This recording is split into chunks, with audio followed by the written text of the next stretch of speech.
തിരുപ്പതി ക്ഷേത്രത്തിൽ വീണ്ടും അഴിമതി.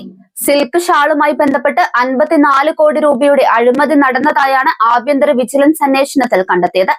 2015 മുതൽ 2025 വരെയുള്ള ഒരു ദശകത്തിനിടെ സിൽക്ക് ഷാൾ എന്ന പേരിൽ പോളിസ്റ്റർ ഷാളുകൾ വിതരണം ചെയ്ത് കോടികളുടെ അഴിമതി നടത്തിയതായാണ് കണ്ടെത്തൽ. ടെൻഡറിൽ സിൽക്ക് ഉൽപ്പന്നമെന്നാണ് രേഖപ്പെടുത്തിയത്.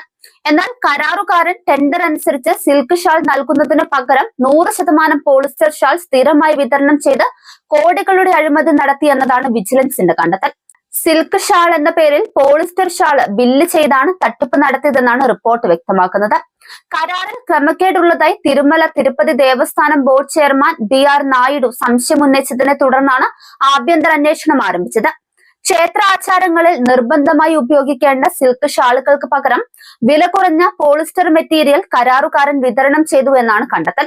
10 വർഷമായി തുടരുന്ന ക്രമക്കേട് വഴി ക്ഷേത്ര ട്രസ്റ്റിന് 54 കോടിയിലധികം രൂപയുടെ നഷ്ടം സംഭവിച്ചതായാണ് വിജിലൻസിന്റെ കണ്ടെത്തൽ. ഏകദേശം 350 രൂപ മാത്രം വിലയുള്ള ഷാളിനാണ് 1300 രൂപ ബില്ല് ഈടാക്കുന്നത്. മൊത്തം ക്രമക്കേട് 50 കോടിയിലധികം വരും.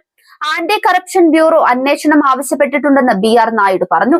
ഷാളുകളുടെ സാമ്പിളുകൾ സെൻട്രൽ സിൽക്ക് ബോർഡിന് കീഴിലുള്ളതുൾപ്പെടെ 2 ലബോറട്ടറികളിലേക്ക് ശാസ്ത്രീയ പരിശോധനയ്ക്ക് അയച്ചിട്ടുണ്ട്. 2 പരിശോധനകളിലും മെറ്റീരിയൽ പോളിസ്റ്റർ ആണെന്ന് സ്ഥിരീകരിച്ചു. സിൽക്ക് ഉൽപ്പന്നങ്ങൾ ആധികാരികമാണെന്ന് ഉറപ്പിക്കാൻ സിൽക്ക് ഹോളോഗ്രാം നിർബന്ധമാണ്. ഇത് ഷാളുകളിൽ കണ്ടെത്താൻ സാധിച്ചിട്ടില്ലെന്നും റിപ്പോർട്ടിൽ പറയുന്നു.